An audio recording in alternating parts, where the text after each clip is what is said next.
Picture this: Harley-Davidson, the icon of American motorcycles, roaring down endless highways, the wind rushing by, carrying a legacy of rebellion, freedom, and grit. For over a century, Harley-Davidson wasn't just a bike, it was a lifestyle, a movement. Now imagine that same company teetering on the edge of oblivion. What could bring such a powerhouse to its knees? In this episode, we're peeling back the curtain on one of the greatest near collapses in business history.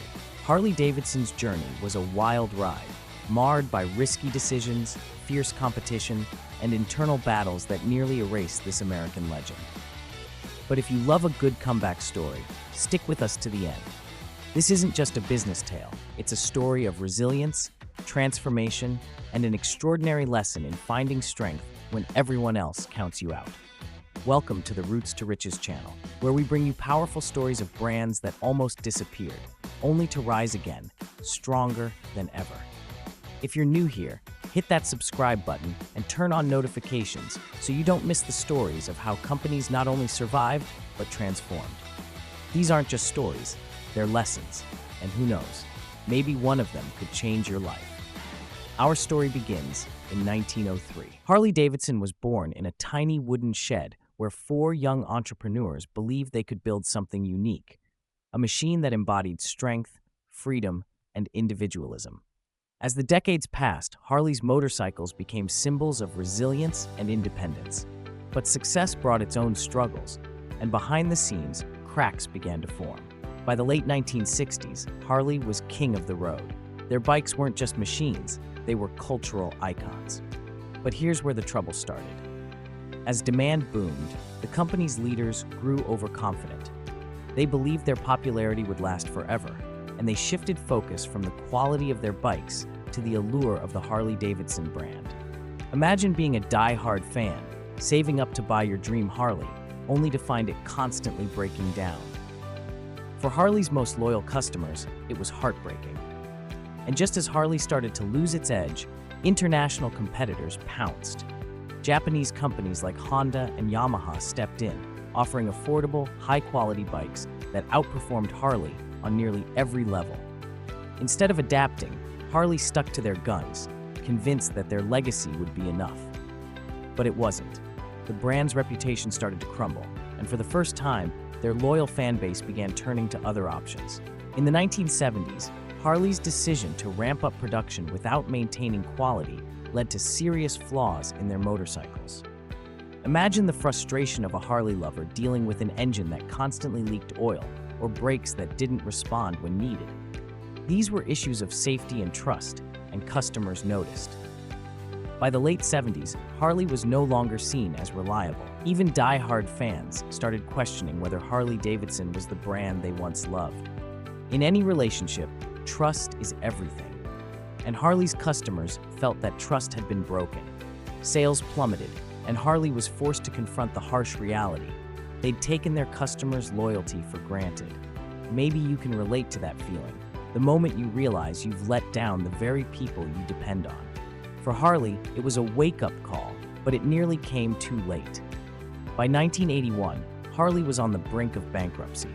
Their stock had tanked, and the iconic brand seemed poised for extinction. But in a last-ditch effort to save it, 13 Harley-Davidson executives pooled their own resources in a leveraged buyout. It was a risky move that could have ended their careers, but they were driven by a vision, a return to quality, and a revival of Harley's roots. Imagine the weight of that decision. This small group of believers took on massive debt and immense pressure, all for the chance to bring Harley-Davidson back to its former glory. They knew it would be tough. They knew they'd face doubts, but they also knew that with Harley's reputation on the line, they had no other choice but to go all in. So, how do you save a failing company with a damaged reputation? For Harley, it began with brutal honesty. They admitted their mistakes, faced the backlash, and set to work rebuilding trust. They retooled their manufacturing plants, retrained their workers, and most importantly, listened to their customers.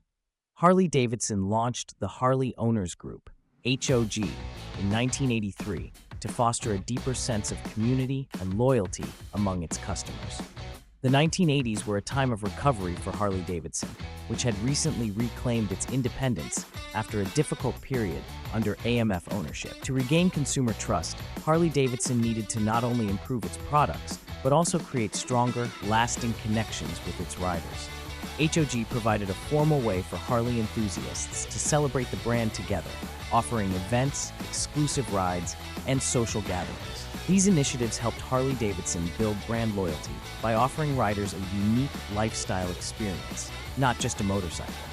The program grew rapidly, establishing itself as the largest factory-sponsored motorcycle club worldwide, with over 1 million members who collectively shared a strong sense of identity and pride in the Harley-Davidson lifestyle.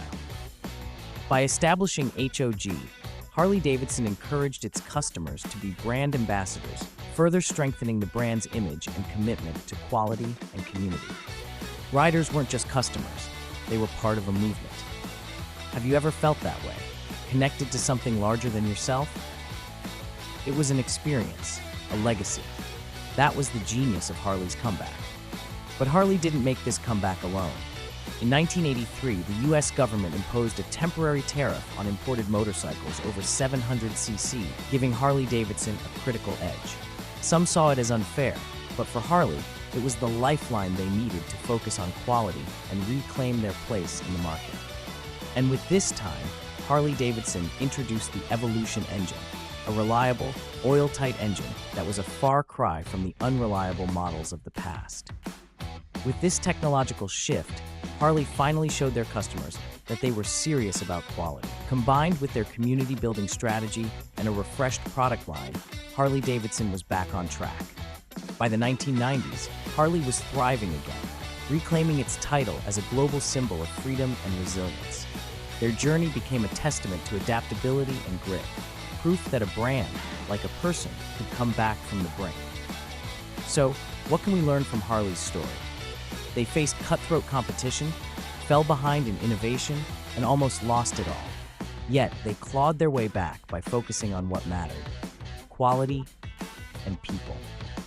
And here's the reward. For anyone who's ever felt defeated, Harley's story is a reminder that no matter how far down you fall, there's a way to rise again. If you're struggling or feel like your dreams are slipping away, remember Harley-Davidson. They owned their mistakes, reconnected with their community, and rebuilt trust. And if Harley can turn it around, so can you.